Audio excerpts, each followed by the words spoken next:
Ill-fated and mysterious man, bewildered in the brilliancy of thine own imagination, and fallen in the flames of thy own youth. Again in fancy I behold thee.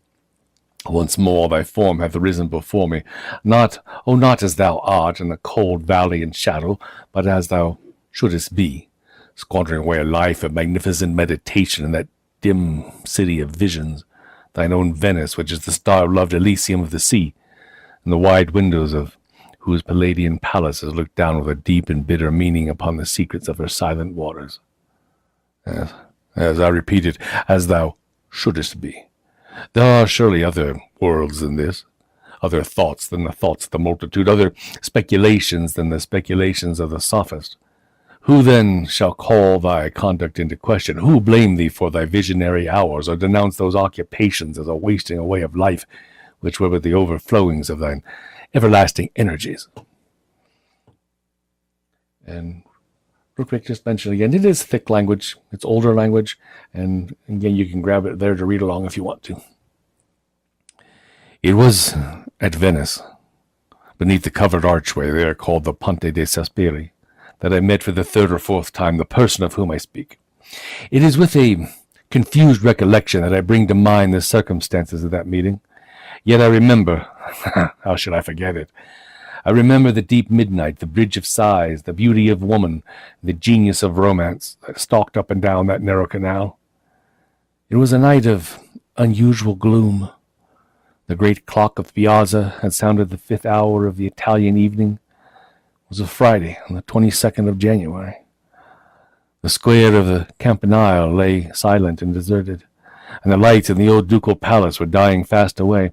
I was returning home from the Piazzetta by way of the Grand Canal, but as my gondola arrived opposite the mouth of the canal, San Marco, a female voice from its recesses broke suddenly upon the night, and in one wild, hysterical, and long-continued shriek. Startled at the sound, I sprang upon my feet, while the gondolier, letting slip his single oar, lost it in the pitchy darkness beyond chance of recovery, and we were consequently left to the guidance of the current, which here sets from the greater into the smaller channel. And like some huge and sable-feathered condor, we were slowly drifting down towards the Bridge of Sighs, when 1,000 flambeaux flashing from the windows and down the staircases of the ducal palace turned all at once that deep gloom into a livid and preternatural day. And then a child, slipping from the arms of its own mother, had fallen from an upper window of the lofty structure into the deep and dim canal. The quiet waters had closed placidly over their victim, and although my gondola was the only one in sight, many a stout swimmer already in the stream was seeking in vain upon the surface the treasure which was to be found, alas, only within the abyss. Upon the broad black marble flagstones at the entrance of the palace, and a few steps above the water, stood a figure which none who then saw can ever since forgotten. It was the Marchesa Aphrodite, the adoration of all Venice, the gayest of the gay, the most lovely where all were beautiful, but still the young wife of the old and intriguing Mentoni, and the mother of that fair child, her first and only, who now deep beneath the murky water was sinking and thinking in bitterness of heart upon her sweet caresses, and exhausting its little life in struggles to call upon her mother's name. The Marchesa stood there alone. Her small, bare, and silvery feet gleamed in the black mirror of marble beneath. Her hair, not as yet more than half loosened for the night from its ballroom array, clustered amid a shower of diamonds, and round her classical head in curls like those of the young hyacinth. A snowy white and gauze-like drapery seemed to be nearly the sole covering to her delicate form, but the midsummer and midnight air was hot, sullen, and still, and no motion in the statue-like form itself stirred even the folds of that raiment of the very vapor which hung about it, as the heavy marble hangs around the Niobe. And yet, strange to say, this woman's large, lustrous eyes were not turned downwards upon that grave where her brightest hope lay buried, but riveted in a widely different direction. The prison of the old republic is, I think, the stateliest building in all of Venice. Qui-Gon Jinn and Ben Kenobi once lived there. But how could that lady gaze so fixedly upon it, when beneath her lay stifling in the waters, the dark, dark waters, her only child. Yon dark, gloomy niche, too, yawns right opposite her chamber window. What, then, could there be in its shadows, in its architecture, in its ivy-wreathed and solemn cornices, that the Marchesa de Montoni had not wondered at 1,000 times before? Nonsense. Who does not remember that at such a time as this, the eye, like a shattered window, like a shattered mirror, multiplies the images of its sorrow and sees in innumerable far-off places the woe which is close at hand? Many steps above the Marchesa and within the arch of the water gate stood in full dress the satyr-like figure of Mentoni himself. He was occasionally occupied in thrumming a guitar and seemed enway to the very death, as at intervals he gave directions for the recovery of his child. His child.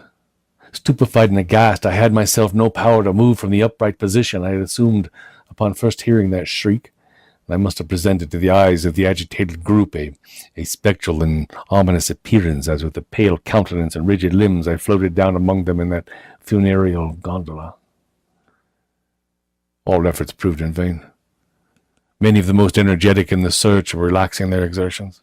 Yielding to the gloomy sorrow, there seemed but little hope for that child, how much less for the mother. But now, from the interior of that dark niche, which has been already mentioned as forming part of the old Republican prison, built in the years before the great galactic war with the Sith Empire, and as fronting the lattice of the Marchesa, a figure muffled in a cloak stepped out within the reach of the light, and pausing a moment upon the verge of the giddy descent, plunged headlong into the canal.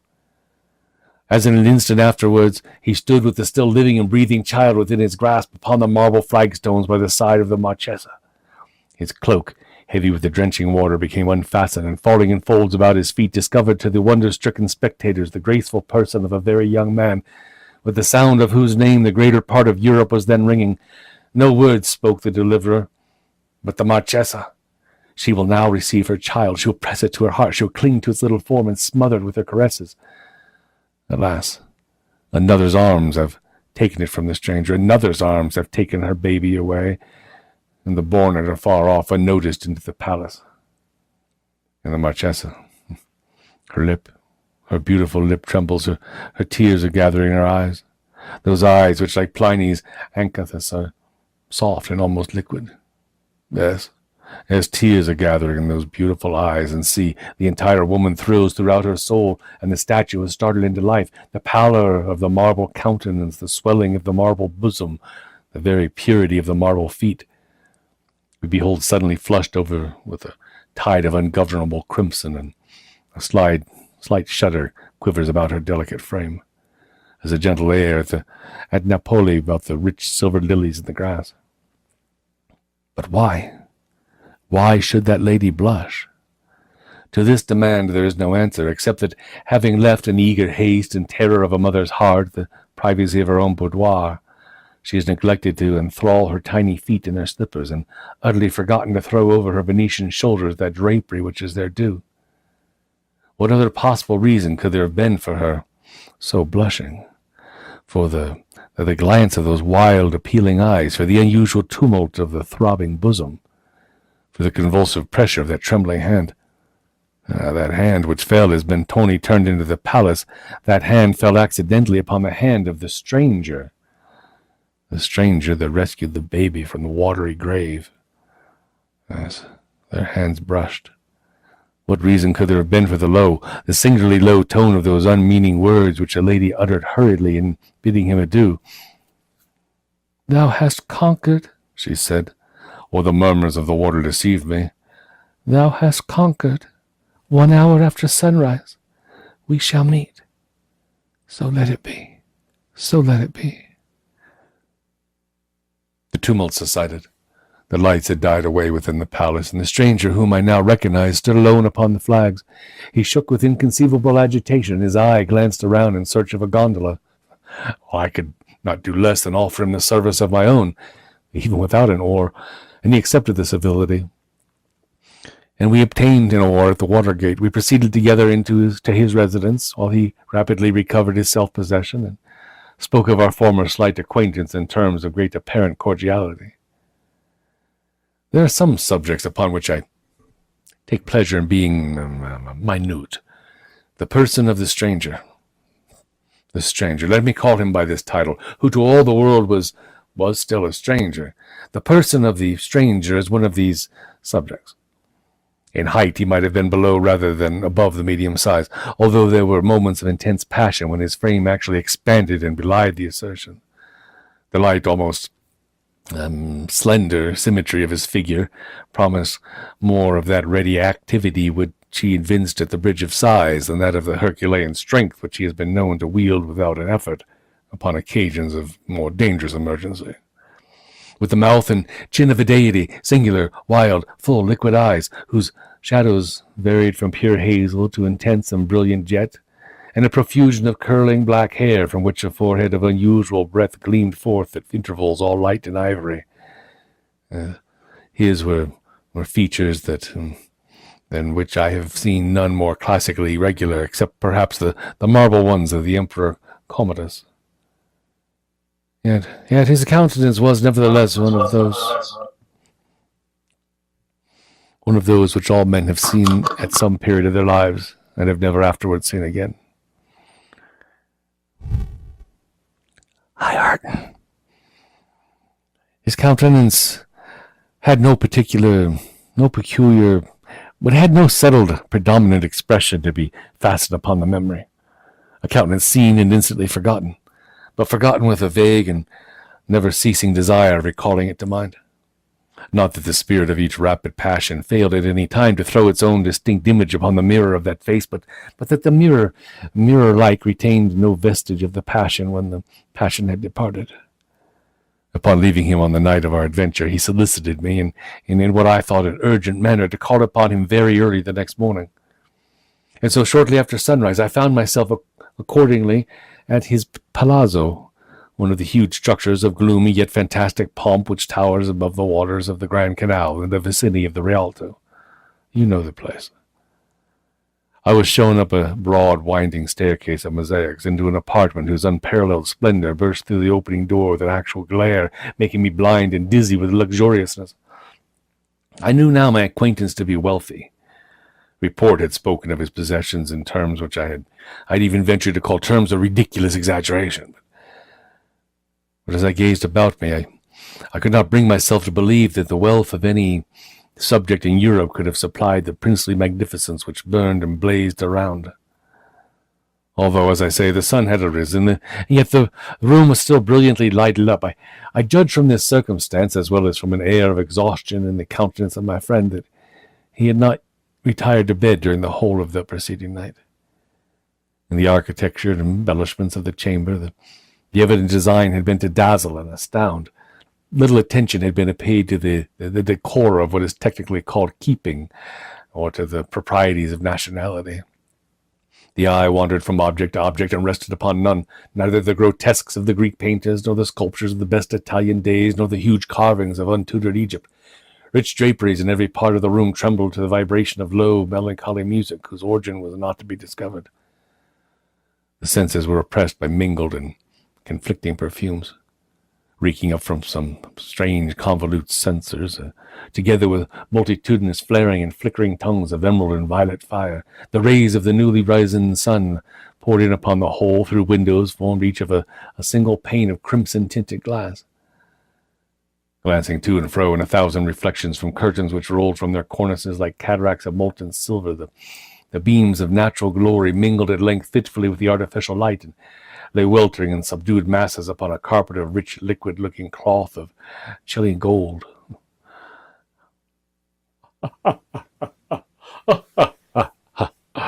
Laughed the proprietor, motioning me to a seat as I entered the room, and throwing myself back full length upon an ottoman. "I see," said he, perceiving that I could not immediately reconcile myself to the bienséance of so singular a welcome. "I see you are astonished at my apartment, at my statues, my pictures, my originality of conception in architecture and upholstery. Yes, you are absolutely drunk, with my magnificence. But pardon me, my dear sir. And his tone of voice dropped to the very spirit of cordiality. Pardon me for my uncharitable laughter. You appeared so utterly astonished Besides, some things are not so completely ludicrous that a man must laugh or die. Yes. To die laughing must be the most glorious of all glorious deaths. Sir Thomas More, a very fine man, Sir Thomas More. Sir Thomas More died laughing, you remember? Also in the absurdities of Ravicious Texter, there's a long list of characters who came to the same magnificent end. Do you know, however, he continued on musingly, though I had not spoken, do you know that at Sparta, which is now Pele Okore, at Sparta, I say, to the west of the citadel, among a chaos of scarcely visible ruins, there's there a kind of a socle upon which are still legible letters A-A-E-M. They are undoubtedly part of P-E-A-A-E-M-A, Payama. Undoubtedly. Now, at Sparta, there were 1,000 temples and shrines to 1,000 different divinities, eh? How exceedingly strange that the altar of laughter should have survived all the others, right? But in the present instance, he resumed with a singular alteration of voice and manner, I have no right to be merry at your expense, sir. You might well have been amazed. Europe cannot produce anything so fine as this, my little regal cabinet, eh? My other apartments are by no means of the same order. Mere ultras of fashionable insipidity. This is better than fashion, is it not? Yet, this has but may be seen to become the rage, that is, with those who could afford it at the cost of their entire patrimony, right? I have guarded, however, against such profanation, with one exception. You, sir. You are the only human being besides myself and my valet who has been admitted within the mysteries of these imperial precincts, since they have been bedizened, as you say. I bowed in acknowledgment for the overpowering sense of splendor and perfume, the music, and together with the unexpected eccentricity of his address and manner, prevented me from expressing in words my appreciation of what I might have construed into a compliment. And here, sir, he resumed, arising, leaning on my arm as he sauntered around the apartment. Here are paintings from the Greeks to the Cimabue, from the Cimabue to the present hour. Many are chosen, as you see, with little deference to the opinions of virtue. They are all, however, fitting tapestries for a chamber such as this. Here, too, are some of the chefs d'oeuvre of the unknown great, and here, unfinished designs by men celebrated in their day, whose very names the perspicacity of the academies has left to silence and to me. What think you? Said he, turning abruptly as he spoke. What think you of this Madonna della Pieta? Why, it's Guido's own, I said with all the enthusiasm of my nature, for I had been poring intently over its surpassing loveliness. It's Guido's own. How could you have obtained an original Guido? How did you obtain it? She is undoubtedly in painting what the Venus is in sculpture. Ah, he said thoughtfully. The Venus. Yes, the beautiful Venus. The Venus of Medici. She of the diminutive head and the gilded hair, part of the left arm. Here his voice dropped so as to be heard with difficulty. And all the right restorations. And in the coquetry of the right arm lies, I think, the quintessence of all affectation, yes. Give me the Canova, the Apollo, too, as a copy. There can be no doubt of it, blind fool that I am, who cannot behold the boasted inspiration of the Apollo. I cannot help, pity me, sir, I cannot help preferring the Antinias, huh? Was it not Socrates who said that the statuary found his statue in the block of marble? Then Michelangelo was by no means original in his couplet, Non ha latamo artista alcun concetto, che un marmo solo in sonno so construive. It has been, or it should be remarked, that in the manner of the true gentleman we are always aware of a difference from the bearing of the vulgar without being at once precisely able to determine what such difference consists in. Allowing the remark to have applied its full force to the outward demeanor of my acquaintance, I felt it on that eventful morning still more applicable to his moral temperament and character. Nor can I better define that peculiarity of spirit which seemed to place him so essentially apart from all other human beings than by calling it a habit of intense and continual thought, pervading even his most trivial actions, intruding upon his moments of dalliance, and interweaving itself with his very flashes of merriment, like adders, adders which writhe from out the eyes of the grinning mask in the cornices around the temples of Persepolis. I could not help, however, repeatedly observing through the mingled tone of levity and solemnity with which he rapidly descanted upon matters of little importance, a certain air of trepidation, a degree of nervous unction in action and speech, an unquiet excitability of manner which appeared to me at all times unaccountable, and upon some occasions even filled me with alarm, frequently, too, pausing in the middle of a sentence whose commencement he had apparently forgotten. He seemed to be listening in the deepest attention, as if either in the momentary expectation of a visitor, or to sounds which must have had existence in his imagination alone. And I was reminded of my friend's sister Madeline, but that's a different story. This was during one of those reveries or pauses of apparent abstraction that, in turning over a page of the poet and scholar Politian's beautiful tragedy, the Orfeo, the first native Italian tragedy, which lay near me upon an ottoman, I discovered a passage underlined in pencil. It was a passage towards the end of the third act, a passage of the most heart-stirring excitement, a passage which, although tainted with impurity, no man shall read without a thrill of a novel emotion, no woman without a sigh.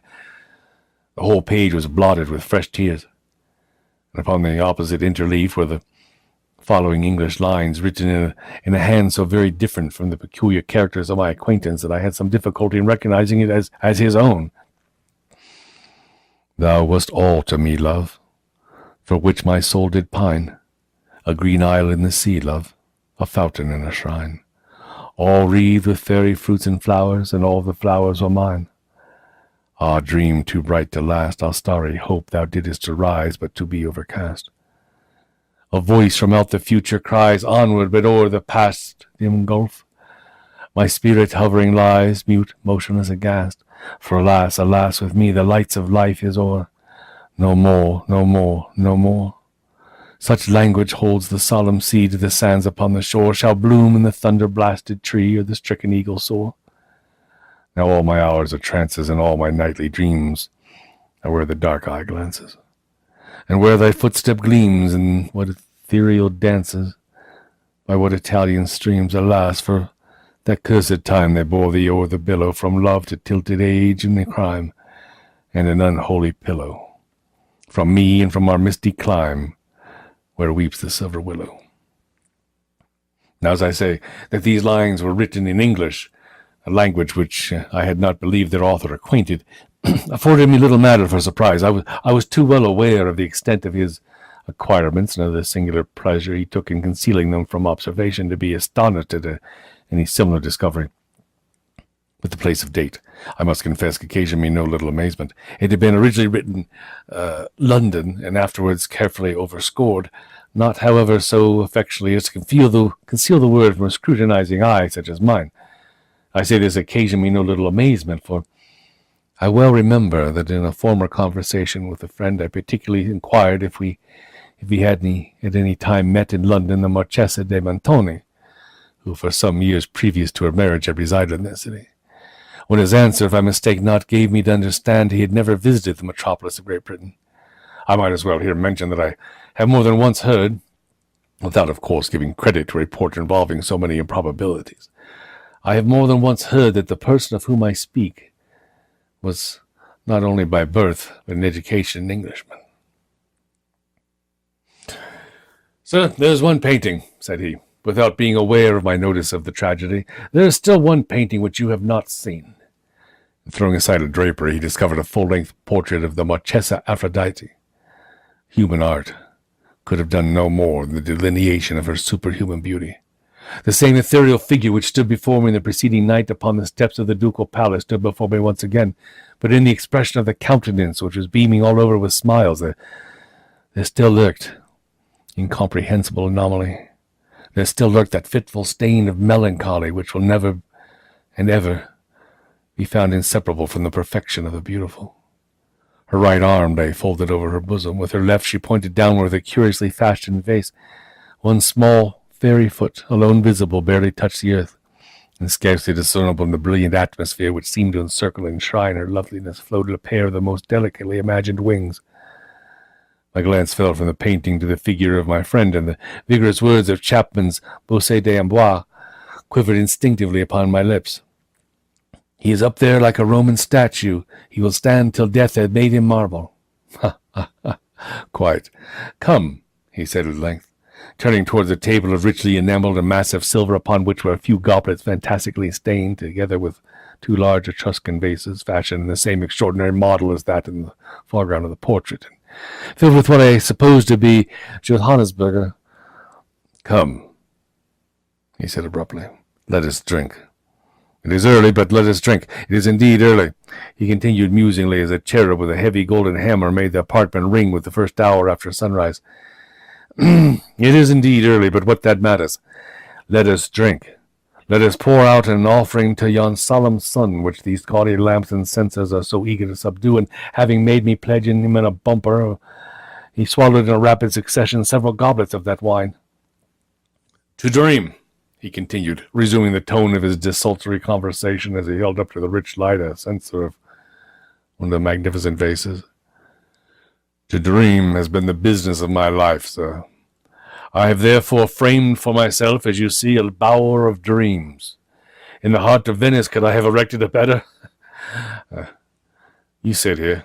You behold around you, it is true, a medley of architectural embellishments. The chastity of Ione is offended by antediluvian devices, and the sphinxes of Egypt are outstretched upon carpets of gold. Yet the effect is incongruous to the timid alone proprieties of place, especially of time, or the bugbears which terrify mankind for the contemplation of the magnificent. Once I was myself a decorist, but that sublimation of folly has palled upon my soul. All this is now the fitter for my purpose. Like these arabesque censers, my spirit is writhing in fire, and the delirium of this scene is fashioning me for the wilder visions of that land of real dreams whither I am now rapidly departing. He here paused abruptly, bent his head to his bosom, and seemed to listen to a sound which I could not hear. At length, erecting his frame, he looked upwards and ejaculated the lines of Bishop Chichester. Stay for me there. I will not fail to meet thee in that hollow vale. And in the next instant, confessing the power of wine, he threw himself at full length upon an ottoman. A quick step was now heard upon the staircase, and a loud knock on the door rapidly succeeded. I was hastening to anticipate a second disturbance when a page of Mentoni's household burst into the room and faltered out in a voice choking with emotion the incoherent words, my mistress is poisoned. Oh, beautiful Aphrodite, my mistress has been poisoned. Bewildered, I flew to the ottoman, and endeavored to arouse the sleeper to a sense of the startling intelligence, but his limbs were rigid, his lips were livid. His lately beaming eyes were riveted in death. I staggered back towards the table. My hands fell upon a cracked and blackened goblet, and a consciousness of the entire and terrible truth flashed suddenly over my soul. That's one we don't hear a lot, I don't think, the Assignation.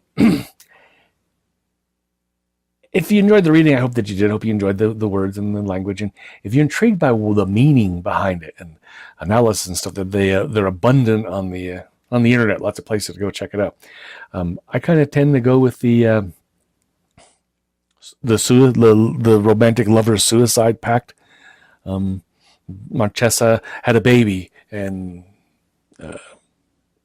she accidentally dropped it, and then it was stolen away from her, and then he and she and the guy, her husband, thought it was his, but it wasn't. It was this guy's, and now neither one of them has their baby. They both kill themselves, and that's a great tragedy. Anyway, so of course we couldn't go through the week and not do this following tale at some point. And I haven't done this one yet all week. I'm trying to do a little more obscure stuff, and there's lots more to do, but somehow, this one illustrates this is we got to do this one. This one illustrates the capacity of the human mind to deceive itself and then to speculate on the nature of its own destruction. And so, now, boom, boom, boom, boom, boom, boom, boom, boom, boom, boom. Some of my fellow story readers do this magnificently, especially when they do it in a duet and triplet. so I may not measure up to that well, but I'm going to enjoy doing it. I hope you enjoy it because it's a great story. True. Nervous. Very dreadfully nervous I had been and am. But why will you say that I am mad? The disease had sharpened my senses, not destroyed, not dulled them. Above all was the sense of hearing acute. I heard all things in the heaven and in the earth. I heard many things in hell. And now then, am I mad? Hearken, and observe how healthily, how calmly I can tell you this whole story. It is impossible to say how the first idea entered my brain, but once conceived, that idea haunted me day and night. Object there was none, passion there was none. I loved the old man. He had never wronged me. He had never given me insult. For his gold I had no desire. I think it was his eye. Yes, it was this. He had the eye of a vulture, a pale blue eye with a film over it. Whenever it fell upon me, my blood ran cold, and so by degrees, very gradually, I made up my mind to take the life of the old man, and thus rid myself of that eye forever. Now this is the point. You fancy me mad, but the madmen know nothing. But you should have seen me. You should have seen how wisely I proceeded, with what caution, with what foresight, with what dissimulation I went to work. I was never kinder to the old man than during the whole week before I killed him. And every night about midnight, I turned the latch of his door and opened it. Oh, so gently. And then when I made an opening sufficient for my head, I put in a dark lantern, all closed, and so no light shone out, and then I thrust in my head. Oh, you would have laughed to see how cunningly I thrust it in. I moved it slowly, very, very slowly, so that I might not disturb the old man's sleep. It took me an hour to place my whole head within that opening so far I could see him as he lay upon his bed. Would madmen have been so wise as this? And then when my head was well in the room, I undid the lantern cautiously, so cautiously, for the hinges creaked. I undid it just so much that a single thin ray fell upon his vulture eye. This I did for 7 long nights, every night just at midnight. But I found the eye always closed, and so it was impossible to do the work, for it was not the old man who vexed me, but his evil eye. And every morning when the day broke, I went boldly into the chamber, and I spoke courageously to him, calling him by name in a hearty tone, inquiring how he had passed the night. So you see, he would have been a very profound old man indeed to suspect that every night, just at 12, I looked in upon him while he slept. Upon the 8th night, I was more than usually cautious in opening the door. A watch's minute hand moves more quickly than did mine. Never before that night had I felt the extent of my own powers, of my sagacity. I could scarcely contain my feelings of triumph to think that there I was, opening the door little by little, and he not even to dream of my secret deeds or thoughts. I fairly chuckled at the idea, and perhaps he heard me, for he moved on the bed suddenly as if startled, and now you may think that I drew back, but no. His room was as black as pitch with thick darkness, for the shutters were closed fastened through fear of robbers, and so I knew he could not see the opening of the door. I kept pushing on it steadily. I had my head in, and I was about to open the lantern when my thumb slipped upon the tin fastening. The old man sprang up in bed, crying out, "Who's there?" I kept quite still and said nothing. For a whole hour I did not move a muscle. In the meantime I did not hear him lie down. He was still sitting up in bed listening, just as I have done, night after night, hearkening to the death watches in the wall.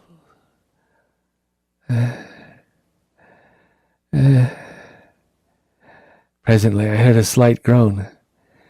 I knew it was the groan of mortal terror. It was not the groan of pain or grief. Oh, no. It was the low stifled sound that arises from the bottom of the soul when overcharged with awe. I knew the sound well, Many a night, just at midnight, when all the world slept, it has welled up from my own bosom, deepening with its dreadful echo the terrors that distracted me. Oh, I say, I knew it well. I knew what the old man felt, and I pitied him. Though I chuckled at heart, I knew he'd been lying awake ever since the first slight noise, when he had turned in the bed. His fears had been ever since growing upon him. He'd been trying to fancy them causeless, but could not. He'd been saying to himself, "It's nothing but the wind in the chimney. It's only a mouse crossing the floor, or it merely is a cricket which has made a single chirp." Yes, I knew he'd been trying to comfort himself with these suppositions, but he'd found all in vain, because death in approaching him had stalked with his black shadow before him and enveloped the victim. It was a mournful influence, the unperceived shadow, that caused him to feel, although he neither saw nor heard, to feel the presence of my head within the room. When I'd waited a long time, very patiently, without hearing him lie down, I resolved to open a little, very, very little crevice in the lantern. And so I opened it. You could not imagine how stealthily, until at length a simple dim ray, like the thread of a spider, shot out from the crevice and fell full upon that vulture eye. It was open, wide open, and I grew furious as I gazed upon it. I saw it with perfect distinctness, all a dull blue, the hideous veil over it that chilled the very marrow in my bones. But I could see nothing else of the old man's face or person, for I had directed the rays as if instinct precisely upon the damned spot. Have I not told you that what you mistake for madness is but over-acuteness of the sense?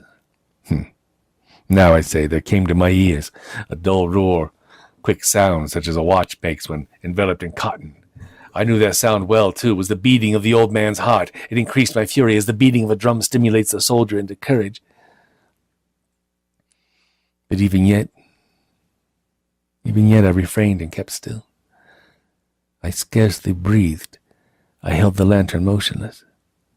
I tried how steadily I could maintain the ray upon the eye. Meantime, the hellish tattoo of the heart increased. It grew quicker and louder every instant. The old man's terror must have been extreme. It grew louder, I say, louder every moment. Do you mark me well? I have told you that I am nervous, and so I am. And now at the dead hour of night, amid the dreadful silence of that old house, so strange a noise as this excited me to uncontrollable terror. And yet, for some minutes longer I refrained and I stood still, but the beating grew louder. I thought the heart must burst, and now a new anxiety seized me. The sound would be heard by the neighborhood. The old man's hour had come. With a loud yell, I threw open the lantern. I leaped into the room. He shrieked once only, and in an instant I dragged him to the floor. I pulled the heavy bed down over him, and then I smiled gaily to find the deed so far done. But for many minutes that heart beat on with a muffled sound. This, however, did not vex me, would not be heard through the wall. At length it ceased. The old man was dead. I removed the bed and I examined the corpse. Yes, he was stone dead, deader than a doornail. I placed my hand upon the heart and held it there many minutes. There was no pulsation. He was stone dead. His eye would trouble me no more. And now, if you still think me mad, you'll think so no longer when I describe the wise precautions I took for the concealment of the body. The night waned. I worked hastily, but in silence. First of all, I dismembered the corpse. I cut off the head and the arms and the legs. I then took up 3 planks from the flooring of the chamber, and I deposited all between the scantlings. I then replaced the boards so cleverly, so cunningly, that no human eye, not even his, could have detected anything wrong. There was nothing to wash out, no stain of any kind, no blood spot whatever. I had been too wary for that. A tub had caught all. And when I made an end of this labors, it was 4 o'clock, still dark as midnight. As the bell sounded the hour, there came a knocking at the street door. I went down to open it with a light heart, for what had I now to fear? And there entered 3 men who introduced themselves with perfect suavity as officers of the police. A shriek had been heard by a neighbor during the night. A suspicion of foul play had been aroused. Information had been lodged at the police office, and they, the officers, had been deputed to search the premises. I smiled. Oh, I smiled, for what had I to fear? I bade the gentleman welcome. The shriek, I said, was my own in a dream. The old man I mentioned was absent in the country. I took my visitors all over the house. I bade them search well. I led them at length to his chamber. I showed them his treasures, secure, undisturbed. In the enthusiasm of my confidence, I brought chairs into the room and desired them here to rest from their fatigues, while I myself, in the wild audacity of my perfect triumph, I placed my own seat upon the very spot beneath which reposed the corpse of the victim. The officers were satisfied. My manner had convinced them. I was singularly at ease. They sat, and while I answered cheerily, they chatted of familiar things. But ere long, I felt myself getting pale and wished them gone. My head ached, and I fancied a ringing in my ears, but they still sat. Still they sat, and still they chatted. The ringing became more distant. It continued and became more distinct. I talked more freely to get rid of the feeling, but it continued and gained definiteness until at length I found that the noise was not within my ears. No doubt I now grew very pale, but I talked more fluently and with a heightened voice, and yet the sound increased. What could I do? It was a low, dull, quick sound, much such a sound as a watch makes when enveloped in cotton. I gasped for breath, yet the officers heard it not. I talked more quickly, more vehemently, but the noise steadily increased. I rose and argued about trifles in a high key with violent gesticulations, but the noise steadily increased. Why would they not be gone? I paced the floor to and fro with heavy strides, as if excited to fury by the observations of the men, but the noise steadily increased. Oh, God, what could I do? I foamed, I raved, I swore. I swung the chair upon which I had been sitting, grated it upon the floors of the boards, but the noise arose over all and continually increased. It grew louder, and still the men chatted pleasantly and smiled. Was it possible they heard it not? Almighty God, no, they heard, they suspected, they knew. They were making a mockery of my horror. This I thought, and this I think. But anything was better than this agony. Anything was more tolerable than this derision. I could bear these hypocritical smiles no longer. I felt that I must scream or die. And now again, hark! Louder! Villains! I shrieked. Dissemble me no more. I admit the deed. Tear up the planks. Here! It's the beating of his hideous heart!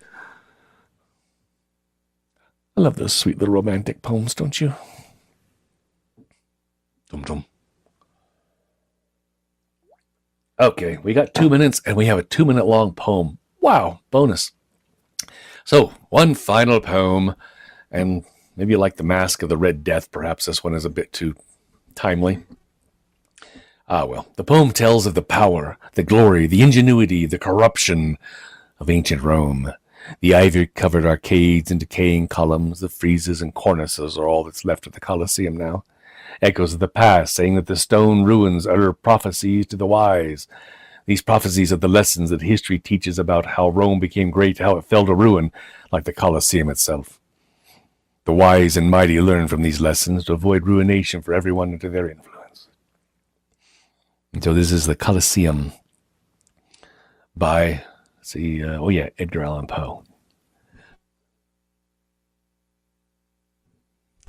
Type of the antique Rome, rich reliquary, of lofty contemplation left to time, by buried centuries of pomp and power, at length, after so many days of weary pilgrimage and burning thirst for the springs of lore that in thee lie, I kneel, an altered and an humble man, amid thy shadows, and so drink within my very soul the grandeur, gloom and glory, vastness and age, in memories of eld, silence and desolation in dim night. I feel ye now, I feel ye in your strength, O spells more sure than e'er a Judean king taught in the gardens of Gethsemane, O charms more potent than the rapt Chaldee ever drew down from the quiet stars. Hear Here where a hero fell, a column falls. Here where the mimic eagle glared in gold, the midnight vigil holds the swarthy bat. Here where the dames of Rome, gilded hair, wave to the wind, now wave the reed and thistle. And here where on golden throne the monarch lolled, glides spectre-like into his marble home, lit by the wan light of the horned moon, the swift and silent lizard of the stones.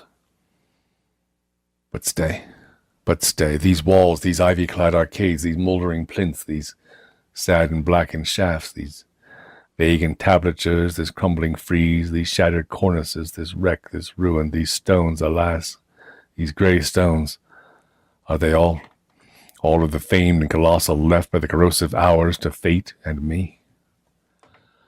Not all, the echoes answer me, not all. Prophetic sounds and loud arise forever, from us and from all ruin unto the wise, as melodies from Memnon to the sun. We rule the hearts of the mightiest men. We rule with a despotic sway all giant minds. We are not impotent, we pallid stones. Not all our power is gone, not all our fame, not all the magic of our high renown, not all the wonder that encircles us, not all the mysteries that in us lie, not all the memories that hang upon and cling around us as a garment, clothing us in a robe of more than glory. The Coliseum.